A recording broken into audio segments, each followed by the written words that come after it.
दोस्तों अगर आप भी रिंकू सिंह और MS धोनी और KL राहुल को बेहतर खिलाड़ी मानते हैं तो वीडियो को लाइक कीजिएगा। दोस्तों कोलकाता से 17वें ओवर में ही हारने के बाद IPL से लगभग बाहर हो रही लखनऊ के कप्तान KL राहुल बौखला चुके हैं अपने बयान में। 235 के सामने 137 यानी कि 98 रन से हारने के बाद इसी टीम के खिलाड़ी सुनील नारायण, अंकुरिश रघुवंशी और श्रेयस अय्यर पर भड़कते हुए दोस्तों KL राहुल ने हार का सारा इल्जाम मढ़ दिया।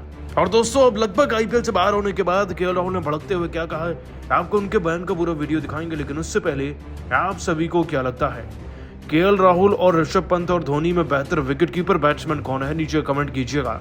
दोस्तों IPL 2024 की सबसे खतरनाक टीमों में से एक कोलकाता की टीम ने IPL के प्लेऑफ में क्वालिफाई करते हुए अपनी दहाड़ से ऐसा स्कोर खड़ा किया है ना कि लखनऊ के पैर भी कांपने लगे उसे देखकर। तो आपको बताया दोस्तों कि कोलकाता और लखनऊ के बीच में काना के मैदान में मुकाबला खेला गया।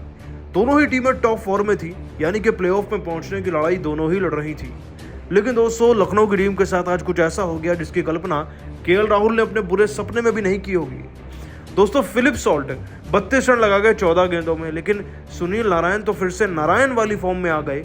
39 गेंदों में 7 छक्के 6 चौके और 81 रन बनाए इन्होंने। हाँ दोस्तों बाकी खिलाड़ी कुछ खास नहीं कर पाए, लेकिन फिर भी सब तूफानी नॉक्स खेल कर गए। 26 में 32 अंकुरिश के थे, 15 में 23 अय्यर के थे और 6 में 25 रमनदीप सिंह के थे। टोटल बनता है 235 का। खास का मतलब बड़ी पारियां नहीं आई, लेकिन तूफानी पारियां जरूर आ गई थी। और जब 236 का टारगेट चेस करना हो तो बल्लेबाजी पर संदेह नहीं किया जाता। 238 चेस करने के लिए दोस्तों लखनऊ के पैर तो वैसे ही कांप रहे थे। ऊपर से KL राहुल 21 गेंदों में 25 रन बनाकर आउट हुए, स्ट्राइक रेट 119 का। इसके बाद दोस्तों मार्कस स्टोइनिस की 21 में 36 रन की इनिंग को देखकर उम्मीदें जागती नजर आई थी, लेकिन क्या ही कहें, क्योंकि ये जनाब भी 36 रन पर ना रसल का शिकार बन गया। और इसके बाद दोस्तों रसल ने निकोलस पूरन को भी आउट किया और हर्षित राणा भी जबरदस्त तरीके से गेंदबाजी करते हुए कृणाल पांड्या को चटका गए 5 रन पर। हर्षित राणा ने ही दोस्तों अपनी रफ्तार से 2-3 बड़े और विकेट निकाले। KL राहुल को आउट करने वाले वही थे और सुनील नारायण ने आयुष बदौनी को भी आउट किया। मतलब कि सभी खिलाड़ियों ने मिलजुल कर आउट किया। और जैसे ही हर्षित राणा ने रवि बिश्नोई को LBW किया, तब दोस्तों 98 रन से इस मैच को जीत लिया कोलकाता ने और एक ऐसी जीत दर्ज करी है जिससे कि पॉइंट्स टेबल में उनका नेट रन रेट हाईएस्ट बन चुका है। ये अपने आप में दोस्तों एक बहुत बड़ी सफलता है। वैसे दोस्तों कोलकाता की टीम टॉप पर भी आ गई है और ये सब देखते हुए, अपने आप को हारता हुआ देखते हुए KL राहुल बौखला गए हैं। रसल से लेकर सुनील नारायण और अय्यर पर भड़कते हुए क्या कुछ बोले, चलिए आपको बताते हैं। दोस्तों हार के बाद KL राहुल ने कहा, यकीन नहीं हो रहा कि अपने होम ग्राउंड में आज हम हारे हैं और सीजन की सबसे बुरी हार हारे हैं। कोलकाता की टीम के खिलाफ मैच जीतकर हम अतिरिक्त 2 रन जुटाकर प्लेऑफ की तरफ एक कदम बढ़ाना चाहते थे, लेकिन हर एक कदम जो बढ़ रहा था हमारा गेंदबाजों का, वो केवल हमें पीछे ही धकेल रहा था 10 कदम तक, क्योंकि रन ही इतने पड़वा रहे थे हमारे खिलाड़ी। और एक वक्त पर तो मुझे लगा कि हमारे गेंदबाज गेंदबाजी भूल गए। शायद इसीलिए मैंने अंतिम लम्हों में उनसे कोई भी लाइन लेंथ ठीक करने के लिए कुछ कहा ही नहीं, क्योंकि जब आपके खिलाफ 235 रन बनते हैं ना, तो आपका मनोबल वैसे ही आधा हो जाता है। आप गेंदबाज को कुछ भी बताइए, वो रन पड़वाएंगे ही। रन पड़ते चले गए, 236 का टारगेट मिल गया। और बल्लेबाजी में जब कप्तान ही अपनी टीम के लिए कुछ नहीं कर पाया तो मैं बाकी खिलाड़ियों से क्या ही अपेक्षा रखूं। एक कप्तान के तौर पर मैं पूरी तरीके से फेल हुआ हूं और मैं अपनी गलतियां मानता हूं, लेकिन कहीं ना कहीं हमारी टीम के खिलाड़ियों को इस हाल में लाने वाले केवल 2-3 खिलाड़ी हैं। सुनील नारायण, अगर उनका विकेट वक्त रहते मिलता तो हम बहुत अच्छा कर जाते। श्रेयस अय्यर जिनकी कप्तानी उम्दा थी और रसल ने गेंदबाजी करते वक्त एक अलग ही माहौल पैदा कर दिया, इसी वजह से हमारे हैं। खैर हार तो गए, लेकिन उम्मीद है अगले मैचेस जीतकर हम प्लेऑफ में जरूर पहुंचेंगे और तब कोलकाता को धूल चटाएंगे। दोस्तों हार के बाद KL राहुल थोड़े से हिल गए हैं। जाहिर सी बात है इतनी बुरी तरीके से हारे हैं कि एक टीम का नेट रन रेट बाकियों टीमों से कोसों दूर भाग गया। वैसे आप सभी को क्या लगता है, KL राहुल, ऋषभ पंत और धोनी में बेहतर विकेटकीपर बैट्समैन कौन है? नीचे कमेंट कर बताइएगा। दोस्तों सुपर संडे के दूसरे मैच में कोलकाता नाइट राइडर्स के सामने खड़ी थी लखनऊ सुपर जायंट्स, जहां नवाबों के शहर लखनऊ के इकाना स्टेडियम में कोलकाता जीत का डंका बजाने के लिए आई थी। लेकिन ये चुनौती उनके लिए आसान तो बिल्कुल भी नहीं थी और सोने पर सुहागा तो तब हुआ जब लखनऊ ने टॉस जीतकर कोलकाता को बल्लेबाजी करने का न्योता दिया।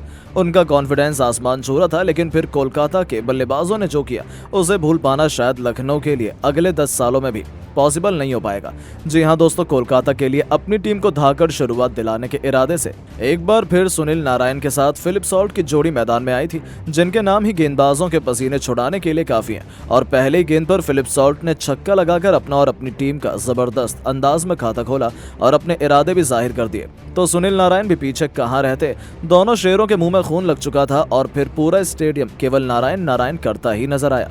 तीसरे ओवर में नवीन उल हक की बेरहमी से पिटाई करते हुए इन दोनों ने मिलकर कुल 4 चौके बटोरे और 3 ओवर में ही कुल 37 रनों तक अपनी टीम को पहुंचा दिया। तो चौथे ओवर में भी मोहसिन खान की धज्जियां उड़ाते हुए इस बार तो सुनील नारायण ने अकेले ही 20 रन ठोक डाले और 4 ओवर में ही अपनी टीम को 57 रनों तक पहुंचा दिया। हालांकि दोस्तों, उनकी खतरनाक शुरुआत के बावजूद फिलिप सॉल्ट ज्यादा लंबी बैटिंग नहीं कर पाए।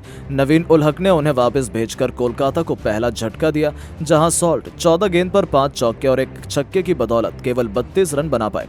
उनके आउट होने के बाद लखनऊ राहत की सांस लेना चाहती थी, लेकिन उन्हें अंदाजा भी नहीं था ये तो तूफान के पहले की शांति थी। असली तबाही तो अभी आने वाली थी। 6 ओवर में कोलकाता का स्कोर 70 रनों तक हो पाया था। नंबर 3 के पायदान पर बल्लेबाजी करने उतरे अंग कृष रघुवंशी अपना खाता खोल चुके थे, लेकिन उन्हें तो जलवा दिखाने की जरूरत ही नहीं पड़ी। दूसरी तरफ मौजूद थे दूसरे क्रिस गेल बन चुके सुनील नारायण, जो अकेले ही लखनऊ के गेंदबाजों को नवाबी अंदाज में कूटने के इरादे से आए थे। जी हाँ दोस्तों, इतने अदब से सुनील नारायण ने लखनऊ को पीटा है कि 9 ओवर में ही अपनी घातक बल्लेबाजी से कोलकाता को 100 रनों तक पहुंचा दिया। खुद 27 गेंद पर अपना एक और अर्धशतक पूरा किया तो अंग क्रिश का बल्ला भी दहाड़ रहा था। 10 ओवर में कोलकाता 110 रन बना चुकी थी। 11वें ओवर में तो सुनील नारायण ने मार्क स्टोइनिस को ऐसे पीटा कि एक के बाद एक 3 खौफनाक छक्कों की हैट्रिक बटोरकर उन्होंने लखनऊ खेमे में हाहाकार मचा दिया।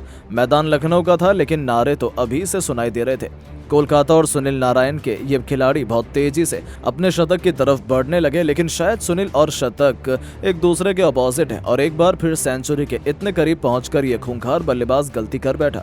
जी हां, अपनी टीम लखनऊ के लिए संकट मोचन बने कलाई के जादूगर रवि बिश्नोई, जिनका स्वागत ही 12वें ओवर में नारायण ने छक्के के साथ जरूर किया था, लेकिन ओवर की आखिरी गेंद पर बिश्नोई ने नारायण का शिकार कर कोलकाता की क्रिकेट टीम को सबसे बड़ा झटका दिया और अपनी टीम को सांस लेने का मौका भी बनाया था, क्योंकि जाने से पहले नारायण ने 39 गेंद पर 6 चौके और 7 खौफनाक छक्कों से सजी 81 रनों की दहशतगर्द पारी खेलकर वापस लौटे, जिनका खौफ गेंदबाजों के चेहरे पर साफ तौर पर देखा जा सकता था। अब उनके विकेट के बाद मैदान में आए थे छक्कों के सौदागर आंद्रे रसेल, जिन्होंने आती कुणाल पांड्या को बाउंड्री के बाहर छक्के के लिए फेंककर न केवल 13 ओवर में अपनी टीम को 155 रनों तक पहुंचाया, बल्कि अपने खतरनाक तेवर भी लखनऊ को दिखा दिए थे। लेकिन रनों की रफ्तार में कमी तो जरूर आई थी। वहीं नारायण के विकेट के बाद तो मानो विकेटों की झड़ी ही लग गई। 15वां ओवर लेकर आए नवीन उल हक ने इस बार आंद्रे रसेल का शिकार किया और यह खूंखार बल्लेबाज 8 गेंद पर केवल 12 रन बनाकर पवेलियन लौट गया। तो अगला ही ओवर लेकर आए युद्धवीर सिंह ने एक और सेट बल्लेबाज अंग कृष रघुवंशी को चलता कर अचानक से मैच का पूरा पासा ही पलट दिया था, जहां रघुवंशी भी 26 गेंद पर 3 चौके और 1 छक्के की बदौलत केवल 32 रन बनाकर वापस लौट गए। उनके आउट होने के बाद अब मैदान पर कप्तान श्रेयस अय्यर की खतरनाक जोड़ी मौजूद थी। रिंकू भी मानो सिर पर कफन बांध कर आए थे। आते ही मैदान को चीरते हुए खतरनाक चौके से उन्होंने अपना खाता खोला था। दूसरी तरफ से अय्यर भी लाजवाब फॉर्म में नजर आ रहे थे। हालांकि दोस्तों, रिंकू सिंह भी 11 गेंद पर 16 रन बनाकर ही नवीन उल हक का शिकार हो गए, लेकिन उनके आउट होने के बाद मैदान में उतरे रमनदीप सिंह ने आते ही 19वें ओवर में एक के बाद एक 2 आसमानी छक्के जड़कर कोलकाता को 19 ओवर में ही 217 रनों तक पहुंचा दिया। तो आखिरी ओवर में भी श्रेयस अय्यर के 15 गेंद पर 23 रन बनाकर आउट होने के बाद रमनदीप ने आखिरी 2 गेंद पर 1 चौका और 1 तूफानी छक्का बटोरा और 20 ओवर में कोलकाता को 235 रनों तक 6 विकेट के नुकसान पर पहुंचा दिया, जो अपने आप में एक बहुत बड़ा स्कोर था। अंत तक नाबाद रहते हुए रमनदीप सिंह ने 6 गेंद पर 1 चौके और 3 तूफानी छक्कों की बदौलत ही घर पर ही माउंट एवरेस्ट जैसा लक्ष्य खड़ा कर दिया। इसका पीछा करने के लिए आसान तो बिल्कुल भी नहीं था। लखनऊ के लिए सबसे अधिक नवीन उल हक ने 3 सफलताएं हासिल की। अब इस लक्ष्य का पीछा करने के लिए लखनऊ की तरफ से कप्तान केएल राहुल के साथ इम्पैक्ट प्लेयर अर्जुन कुलकर्णी मैदान में गदर मचाने आए थे और आते राहुल ने वैभव अरोड़ा को पहली गेंद पर चौके के दर्शन कराकर अपनी टीम को तूफानी शुरुआत दिलाई। तो जाते जाते ओवर की आखिरी गेंद पर अर्शिन कुलकर्णी ने भी एक जबरदस्त चौका ठोक अपने इरादे तो जाहिर कर दिए थे, लेकिन दोस्तों दूसरा ही ओवर लेकर आए मिचेल स्टार्क, जिन्हें कुलकर्णी ने जबरदस्त चौका लगाया। उनसे अपना बदला इसी ओवर में आखिरी गेंद पर पूरा करते हुए इस बल्लेबाज को अपने जाल में फंसाया, जिनका बाउंड्री की तरफ दौड़ते हुए रमनदीप ने चीते की तरह लाजवाब कैच लपक कर अर्शिन कुलकर्णी को पवेलियन की राह दिखाई और लखनऊ को पहला झटका दे दिया था, जहां कुलकर्णी 7 गेंद पर केवल 9 रन बनाकर वापस लौट गए। अब नंबर 3 के पायदान पर बल्लेबाजी करने के लिए लखनऊ के सबसे बड़े हीरो मार्कस स्टोइनिस आ चुके थे, जिनके कंधों पर मुकाबला टिका हुआ था।